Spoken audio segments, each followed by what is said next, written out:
10, 9, 8, 7, 6, 5, 4, 3, 2, 1.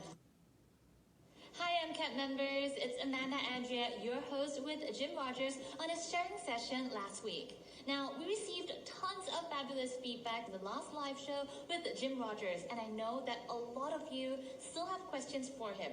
So today, we will have him again for a Q&A session on current global economy and fintech trends. Let us please welcome once again, Mr. Jim Rogers. Oh. They can't hear me, Daddy. How do you know? Can you we hear can me? hear you. Yes, yes. Hi, We can hear you. 你好，我是快乐。Hello， 快乐，你好。你今天你爸爸会跟我们做一个 sharing session， 你知道吗？太好了，我就是过来说个你好，打个招呼。谢谢你，谢谢你。OK， 非常成功。OK， So if anybody wants to ask Happy a question, bye. I think she's never shy. Teenage daughters. Okay, let's go, Amanda. I'm ready. Okay, well, Jim, thank you once again for agreeing to the sharing session. Dear Jim Rogers, can you please tell us about your journey here from your very first investment up to all the way here? They really love you and they're asking more questions about you. So yeah, these are all the Yeah, I love China. Maybe I should tell a little bit more. You know, I first went to China in 1984. Believe it or not, that's 36 years ago when I first went to China. And I was terrified. All my life, America had been telling me, the propaganda had been that the Chinese were evil, vicious, bloodthirsty, dangerous people. Oh my God, I was terrified. I got off the plane in Beijing. I thought I'd be shot any minute by these evil, horrible people. Just 1 second. But I didn't get shot. And to make a very long story short, as I traveled around China, I found out, my gosh, these are hardworking, intelligent, ambitious people who save their money and discipline their children. This has all been wrong. Everything I've been told has been wrong. So I traveled around China. I realized that China, I went back to America. I was on TV and other places, and I told everybody that China would be the next country for the 21st century. And in those days, everybody thought it was Japan, and I got a lot of ridicule, but no. So I've been going to China for a long time. I went to the Chinese stock market in 1988. I mean, it was down a dirt road in a little building. It was just a counter. It was over the counter. It literally was over the counter investing in those days. Now, of course, the Shanghai Stock Exchange is this big, beautiful building, and everything is electronic, and everything is on the internet. But no, I have been investing in China for a long time. I have never sold any of my Chinese shares. If you had sold your if you bought American shares 100 years ago and you sold them, I don't know, 50, 80 years later, you might have looked smart for a while. But in the long run, it would not have been smart. That's my view of China. I want my daughters to have my Chinese shares someday. And I presume, Yen, they're going to look and say, he must have been a smart old man. Look at all these shares. We're rich. He must have known what he was doing. So, yes, so that's my view of China. That's my history of China. I just want a couple of coins on my desk. Bring me a gold on a set. So that's my history in China. Some of you may know that I have driven across China 4 times. I drove, let's see, in 1988, I drove from Shanghai to Pakistan. We made a movie. Nobody had ever driven from Shanghai to Pakistan on a motorcycle before. So we did that and made a movie. And I said, I went back and told everybody to teach your children and grandchildren Mandarin. And she's gone now, but my children speak Mandarin. They know Asia. We moved to Asia. because of what's happening in China. So I've taken my own advice. I don't speak Mandarin because I'm not smart enough, but my children will speak great Mandarin. Now, I can go on and on. You wanted to know more? I told you I went to the Shanghai Stock Exchange in 1988. We had to find it. It was down a dirt road. You know, was that the first shares? Yeah. They didn't have computers. Well, nobody had computers in China in 1988. You know, you remember, Ian, do you know what an abacus is? Yes, I do. Yes, well, they had abacus. You walked up to the counter, and the lady pulled out an abacus. That's what the Shanghai Stock. And I remember in the movie that we made, I said, this is history, guys. This is how it all starts. You're going back to America 200 years ago. This is what the stock exchange would have looked like. Here we are in the beginning of something that's going to be very, very big. And it's still just getting started, Yin. The financial community in China has a huge future, including fintech, especially fintech in China.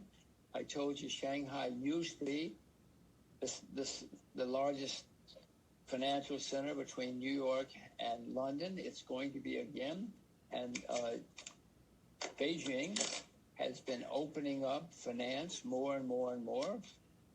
There are now free trade zones in parts of China, financial free trade zones in Shanghai.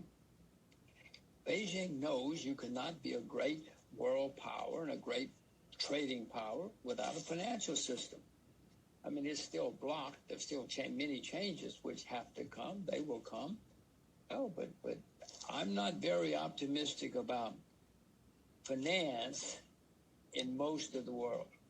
I am optimistic about finance in China because China didn't have a financial industry for several decades. Now they do.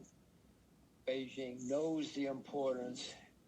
Something like over 50% of Americans have investment accounts. In China, fewer than 10% have investment accounts. So you can see the kind of growth that there's going to be in China in the financial community over the next few decades, and it's all going to be fintech. That's I haven't been to the Shanghai Stock Exchange in a while. I don't know if it's still there. It was a beautiful building. Big building last time I was there. It's like the New York Stock Exchange. It's wonderful, but the New York Stock Exchange is going to be indoor tennis courts or something in the future. All right, we've got more fan questions. They're asking about your book ideas. What prompted you to write your first book? And they've got more questions about your books, even the recent one, A Gift to My Children. So let's talk about your books right now. They're really interested. Okay. And they want the signed copy as well, so yeah. I'm going to sign a copy for you. You sent, they're not here yet. Yeah, so you're going to sign a copy for Amcap. Yeah, you're going to send me a lot of copies of the book, and I'm going to sign it. The first book was after my motorcycle trip around. I went around the world on a motorcycle because I'd always wanted to do that. And I remember I was at a dinner my first night back, and the head of a major magazine said to me, "Where have you been, Jim? I haven't seen you in a while." And I said, "Well, I spent 2 years driving around the world on a motorcycle." What? Anyway, he said, "I want the story. It's a great story." So I did a big interview, and that turned into a book. Turned into a very long interview and turned into a book, and the book did very, very well. So that was my first book. It was about my trip around the world on a motorcycle. And then went around the world later in a car. Same thing happened. We wrote another book about that.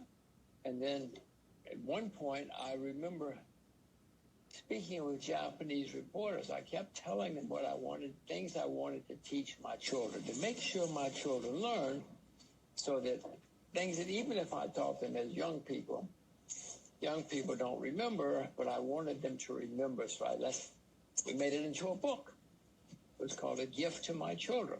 It was things that I wanted my children. It's really not for children. 9-year-olds, they don't care.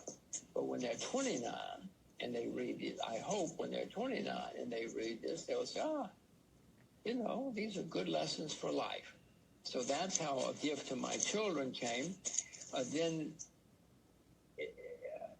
3 or 4 years ago, a Chinese publisher came to me and said, maybe you got some more, maybe you thought of some other things you want to teach your children. And I said, yeah, I have. So we expanded it, and the Chinese version is the best version of all because it's much more, it covers a lot more things. So the Chinese version is really the best book for my children, and lessons in life that I've probably written. So that's how it all happened. I've done several books, but those are the important stories. But now we are going to move on to our official Q&A that we've compiled after your promo. And the first one, I think there's a little bit of repetition, so maybe we just have to elaborate a bit more. In terms of the current economy, what do you think about global stock market and the U.S. stock market specifically? Well, the U.S. stock market's making all-time highs. It's been going straight up for the last month or two. I don't like to buy anything that's been going straight up. I don't like to buy anything that's all-time highs. But again, that does not mean that it's not going to continue to go higher. I can give you the case that the U.S. stock market might turn into a bubble. Frequently, after markets go up for a long time, and then there's a huge amount of money printed or put into the market, it turns into a bubble. The last gasp of many long stock market, any asset, commodities, whatever, is a bubble. So I'm not investing in the U.S., but I can make the case to you that it's going to be a huge bubble in the next few weeks or months in the U.S. because of all the money which is being printed and spent in the United States. Am I buying it? No, it's not my style. I'm buying things in markets that are depressed. But again, if it happens in the U.S., most other markets will be pulled along with it. I mean, if it happens in the U.S., I'm sure it's going to happen in Japan, too. So I'm buying Japanese. I'm investing in Japan because that market is down 50%. And if the U.S. does continue to rise and goes into a bubble, but many stocks in the U.S. are still, they have not participated. Apple and Amazon and Google and a few things like that have gone through the roof. Many stocks in the U.S. are still down somewhat. So if it continues, the thing to do would be to buy the stocks in the U.S. that are still down. I wouldn't buy Amazon. I would buy the stocks that are down because if it does continue, they're going to be pulled up by all the stocks going straight up. So my way is to find things that are still down, Japan, China, Russia, and invest there instead. Now, if I haven't completely answered the question yet, please, keep asking. Make sure I get it right, Yen. Okay, I'm sure you got it right. Now, some stocks are profitable and some are not. What do you think of stock exchanges like NASDAQ and NYSE, and are they affected during the pandemic? Are they effective? Affected, I think they're asking. Or are they effective? When a market collapses, the exchanges, and we still do have exchanges, will be affected because normally the amount of trading goes down, and even the trading which does continue is not so profitable because if something's going down, it's not as profitable as something going up. So the markets themselves will be affected. But at one point, there's even more trading because everybody's panicking. Everybody's trying to dump. So for a brief period, the exchanges are better off than they were before. Some stock markets around the world are publicly traded. I live in Singapore. The Singapore Stock Exchange is publicly traded. So there are some stock exchanges where you could actually, I own shares of the Moscow Stock Exchange, for instance. I told you before, I've invested in Russia because it's hated so much. But a way might be to buy shares of the Moscow Stock Exchange because if there is more trading and more investing, then the shares of the Moscow Stock Exchange will go up. Now, again, I hasten to tell you, I bought the Moscow Stock Exchange 2 or 3 years ago, so don't go rushing out and buying it because I didn't buy it today. I bought it a long time ago. But that's the sort of thing which might help you understand about investing in stock exchanges. Thank you, Jim. Let's talk about SMEs and retail businesses. How will they recover from the COVID-19 pandemic, and how badly has this pandemic affected them, do you think? Your questioner knows, everybody knows, some of them are not going to come back. China has done a less bad job than other countries. Singapore closed down. Some parts of America just completely closed down. Some of those restaurants and shops will never come back, because if the people went into the problems with debt, a lot of debt, then they've been closed down for a while. I mean, as I said before, the cure can be worse than the disease in some cases. And I would not have closed down. Who cares what I would have? I'm just telling you, I wouldn't have done it that way. We'll know in 3 or 4 years who was right and who was wrong. But many SMEs will not come back. I mean, I don't like saying it at all, but the world has learned again, Yen, keep your debt down. If you have a lot of debt and something goes wrong, you're going to get hurt, and maybe hurt badly. So it's a lesson I hope your mother and father taught you when you were kids. Don't go deep in debt. If you can handle debt and understand it and get it right, it can make you rich. But most people do not handle it right, and most people suffer. So the world has taught us again, keep your debt under control.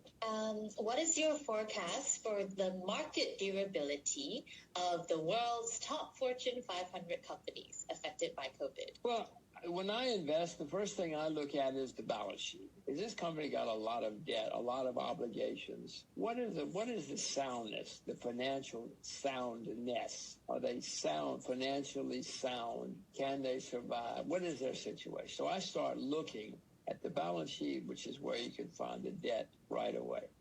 And so when you ask about 500 companies, get out the balance sheets. Some of them are going to disappear. You know, the S&P 500, which is what you mentioned, started in 1926, I think it was, so it's almost 100 years old. Most of those companies are gone. Most of the companies that have been in the S&P 500 in the past 94 years are gone. So look at the balance sheet. And if you ask who's going to survive, that's a good place to start. And even in the Dow Jones Industrial Average, some of you have heard of the Dow Jones Industrial Average, none of the companies that were in there originally still exist. None of them are still in the Dow Jones Industrial Average. So you better learn to make sure that the company is sound and that it has good management and good products, because most of them are not going to be around in a few years. This one is my favorite question by our Amcap Capital members. So they're asking, if you ran a country, what does the country need to focus on during the outbreak, and how can they stabilize the economy as soon as possible? President Jim Rogers. Well, I would have not closed. We've had epidemics for a long time, Yen. I mean, everybody knows that we've had, many of you remember the Spanish flu from 100 years ago. I mean, this is not the first time. SARS, America had the H1N1 10, 12 years ago. We never closed down the world. Never, ever before. We never closed down McDonald's. We never closed down Air China. Never closed down Delta Airlines.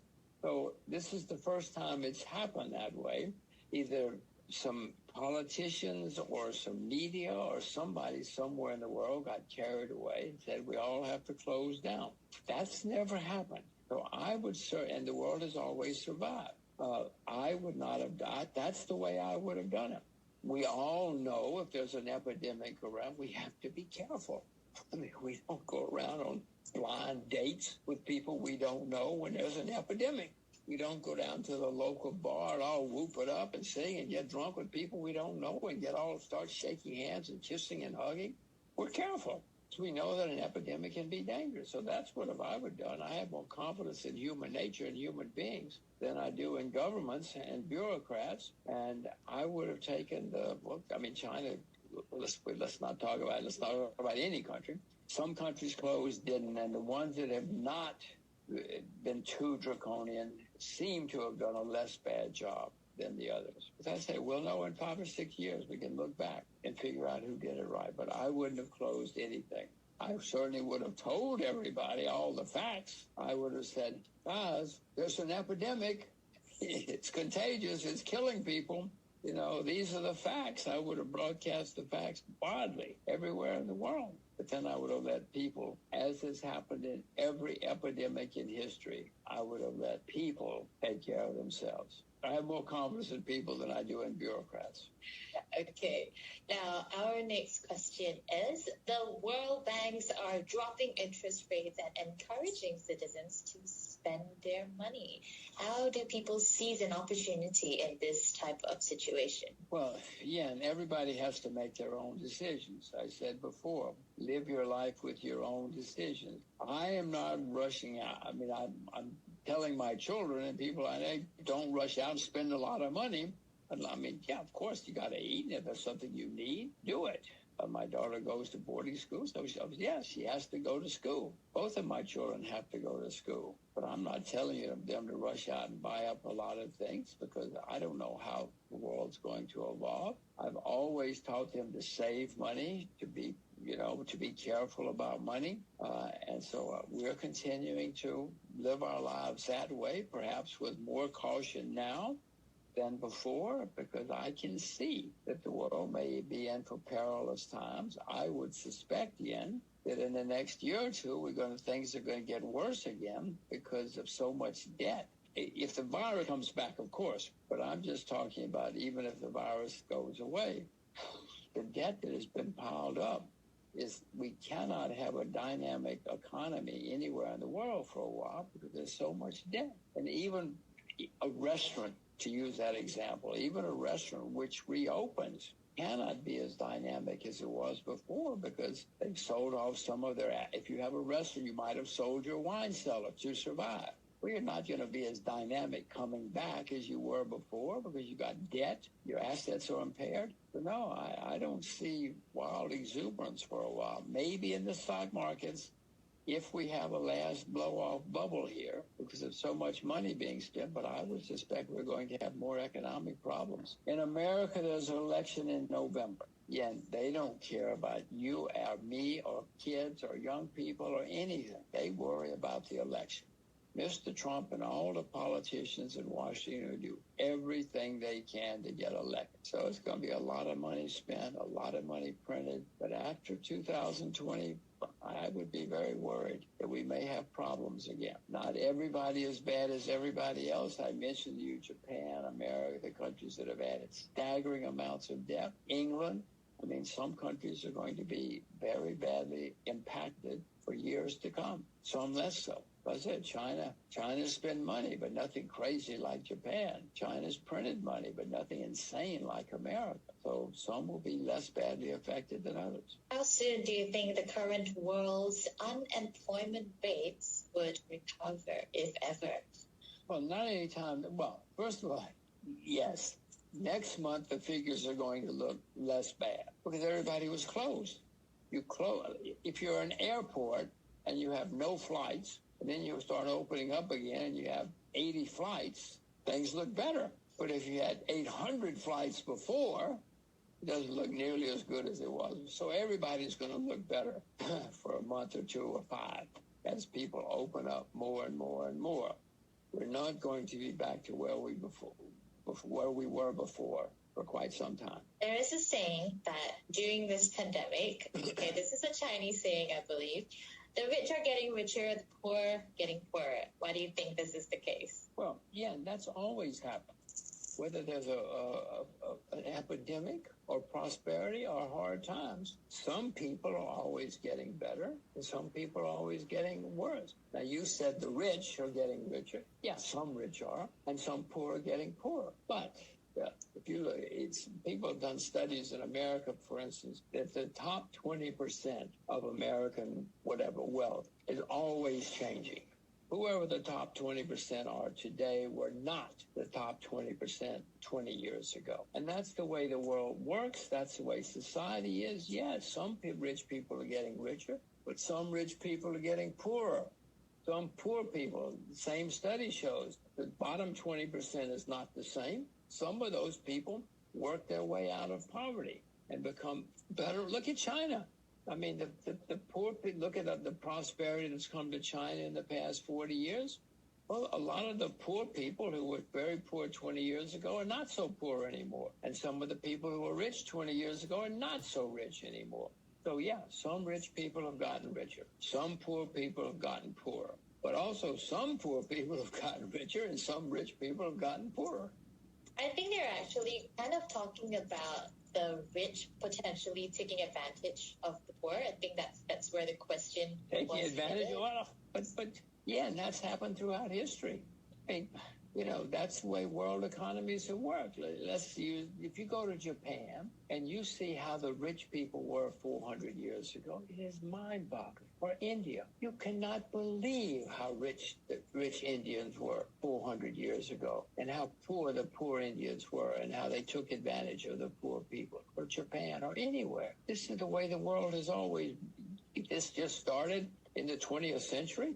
No, it's always been this way. And that's what's happened. Yeah, I'm sure that right now we could go around and find some rich guys who are getting richer and richer and richer. And we don't like them. We don't like their children. We don't like their wives or their husbands, you know, and we don't like what they're doing. But that could have been any year in history, yeah? Yes, there are rich people getting richer than we don't like them. But there are also rich people getting poorer. I promise you, yeah. There are rich people getting poorer now. And there are also poor people getting richer right now. And there are poor people getting poorer. I wish it were that easy. I mean, I know we always say, oh, this guy's a horrible person. He's getting rich. He must be a horrible person. Look at his children. But that's what's always going on. Pick any year in history, in any country, any society, it's always happened that way. Now, we're back to the COVID-19 pandemic questions. Also, all fan questions. How does the COVID-19 pandemic affect companies that want to be listed in the stock exchange? Well, it doesn't affect them very much at all, except to the extent that it affects their business. If your business is suffering, it's going to be harder to list than before, but stock exchanges are still open. No stock exchange closed down completely.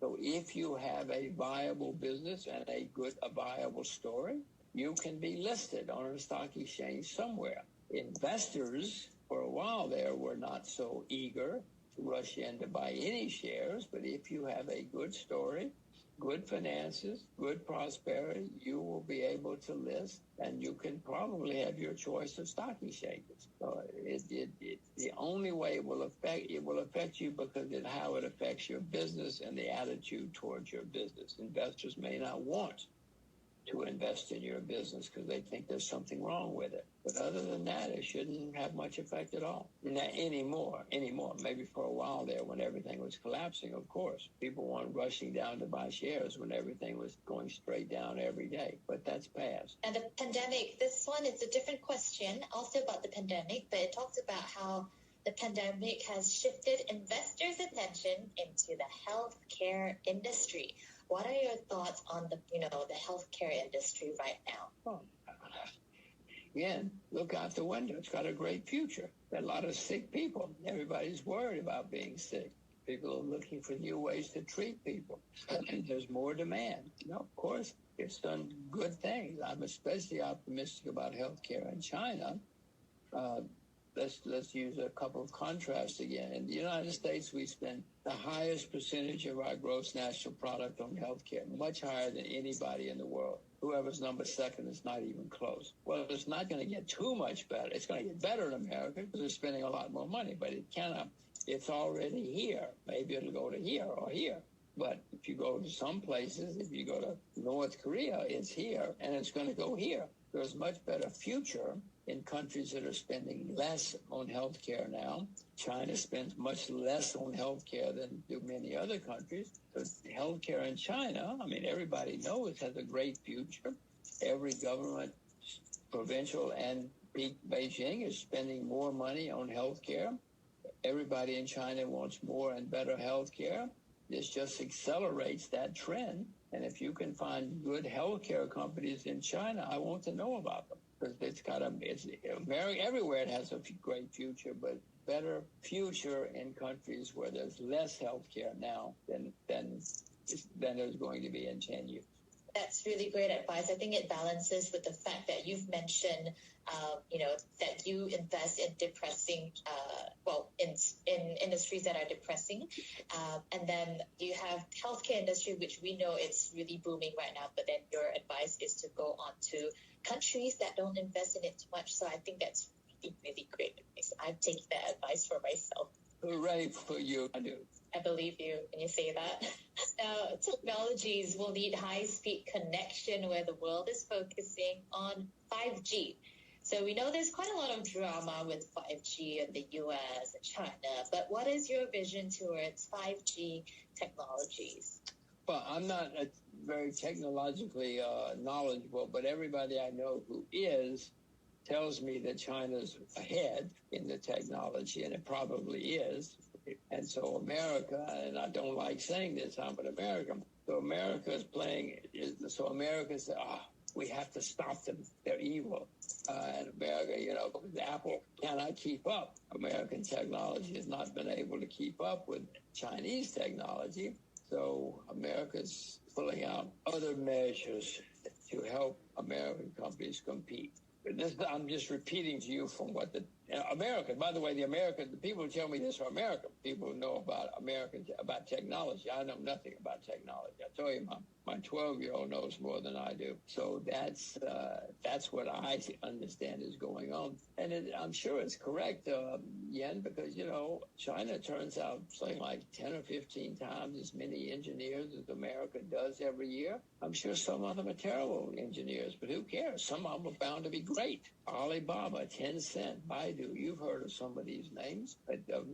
Companies founded by and built by Chinese engineers. Yes, but again, the world has always happened this way. 100 years ago, the English was so angry at America because America was stealing their technology. The Americans learned how to get shoe machines from England and built shoe factories in America and put the English shoe factories out of business. We put the English textile factories out of business. Oh, the English are screaming, those horrible Americans, they steal our technology, they work for peanuts, etc. But, this is the way the world has always worked. I'm sure that the Chinese are going to continue to evolve and produce better engineers. And the Americans will say, you're stealing our technology, just as the English said that about us. It's just people evolving and learning how to do it. America doesn't like it because, it's hurting America. China loves it. But 200 years from now, China's going to be shouting about somebody else. Maybe in 200 years, it'll be the English again. Maybe the English will be on the rise again, and China will saying those horrible British. Don't worry, China. It's gonna happen to you again someday too. But having said that, and this is the point, China is the only country in world history that's had recurring periods of greatness. China's been great 3 or 4 times and then collapsed, but they're the only country that, after being at the bottom for a while, has risen to the top again. Great Britain was great once. Rome was great once. Egypt was great once. But China's been great 3 or 4 times. So maybe in a couple hundred years, China will go down again. But history would say, well, all right, 600 years from now, China will be rising to the top again. Because they're the only country in history that's done it more than once. I wish we could figure out why. Everybody wishes they. If we could figure out why, maybe it's because of Amcap. Let's hope it's because of Amcap. So they spoke about the app, and just for you to, just like a bit of a refresher of eCap. And then they're also asking, when you look at upcoming tech trends and kind of remember eCap, if not, that's fine. What do you think has been the best technological advances that can definitely benefit the finance industry? The best technology, the best technology that what? Best technological advances. I have to call my daughter, my 12-year-old. Why? I don't know anything about technology. When I have a problem with my phone, I call my 12-year-old. She knows more about it than I do. Well, blockchain is certainly going to change everything we know. I told you, because it's going to make everything instantaneously. It's going to put together many steps, which now are individual steps. So, I mean, whether you call it fintech or blockchain or call it what you will, just the integration, all of these steps can be integrated on the computer. You know, I told you before, it used to be everybody had a piece of paper and they shuffled the papers all around to each other and other companies around the world with the money too. The simple integration of finance, I guess it's fintech, if that's what we would call it, but blockchain, fintech, the integration of all of these financial steps so that you and I never have to exchange anything. I buy something from you, it's shipped and paid for instantly. The money is out of my account and in your account instantly. I have the product, whether it's 1,000 shares of Alibaba or whatever it is, or whether it's a pair of shoes. If you're selling shoes, instantly I put it into the computer. You instantly ship the shoes, and you instantly have my money and I instantly have the shoes.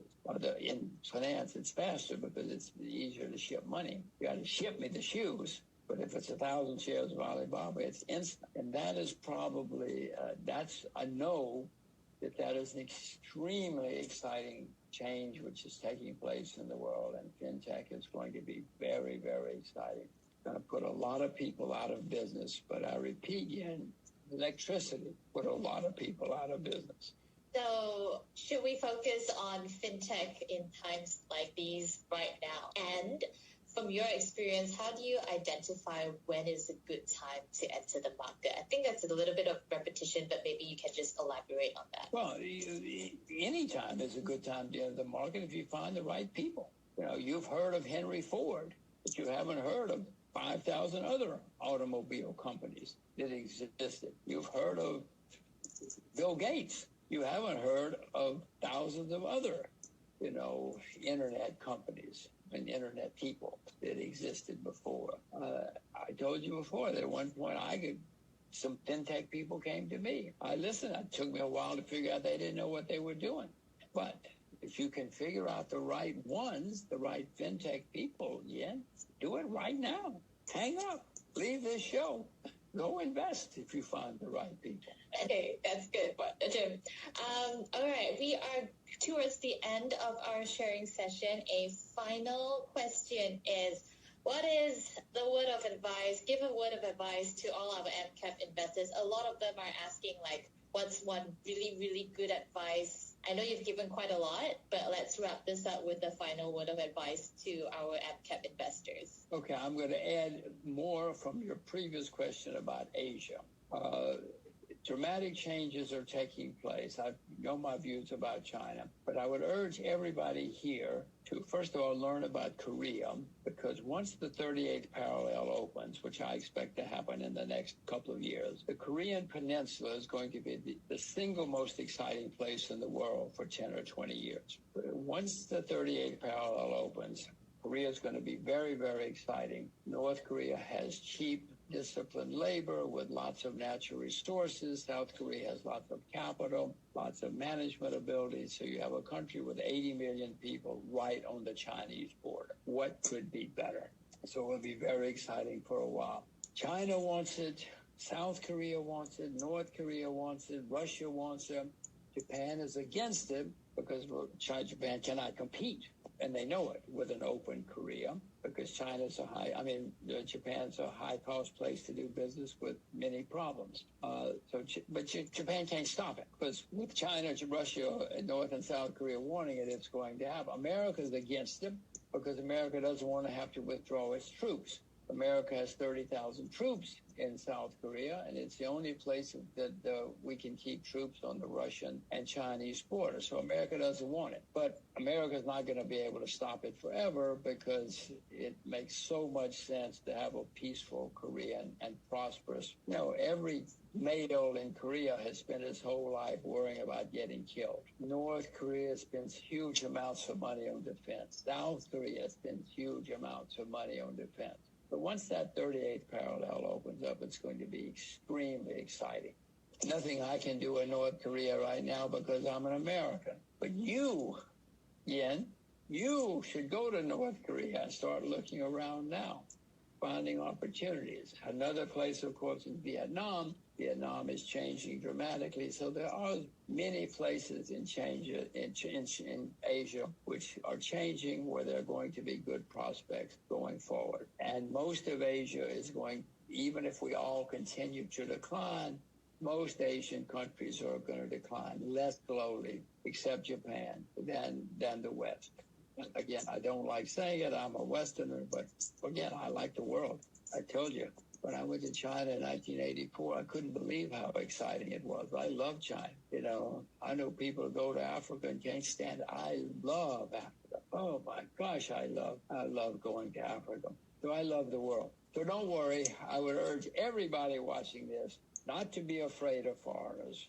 Learn about the world. Embrace foreigners. There are great opportunities. There are great opportunities in other countries. There are great opportunities in China. If you don't like living in Shanghai, go to the countryside and become a farmer.